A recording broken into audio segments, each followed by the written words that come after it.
Et donc, depuis 2022, nous avions eu 2 processus de paix. Celui de Nairobi, d'abord. Le second, celui qu'on a appelé celui de Luanda, processus de Luanda, lui a été impulsé par le président João Lourenço d'Angola et qu'il a mené vraiment de très très belle manière de 2022 jusqu'à 2024, on va dire, en décembre, le 15 décembre.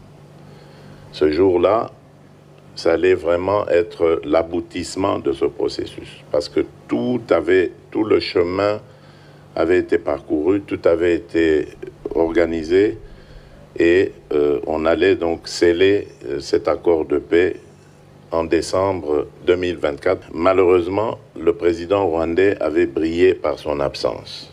Depuis lors, il y a eu 2 processus, celui de Doha, qui continue, d'ailleurs dans quelques heures j'y serai, celui de Doha qui, grâce à l'émir qui s'est impliqué personnellement, l'émir, le cheikh Tamim, a connu une avancée considérable dans un premier temps, puis ensuite a commencé un petit peu à ralentir parce que quelques semaines après, il y a eu le processus de Washington. Là aussi, le président Trump avait décidé de prendre les choses en main. Il a le sens aussi de la paix, que je salue d'ailleurs, parce que c'est exactement la même vision que moi.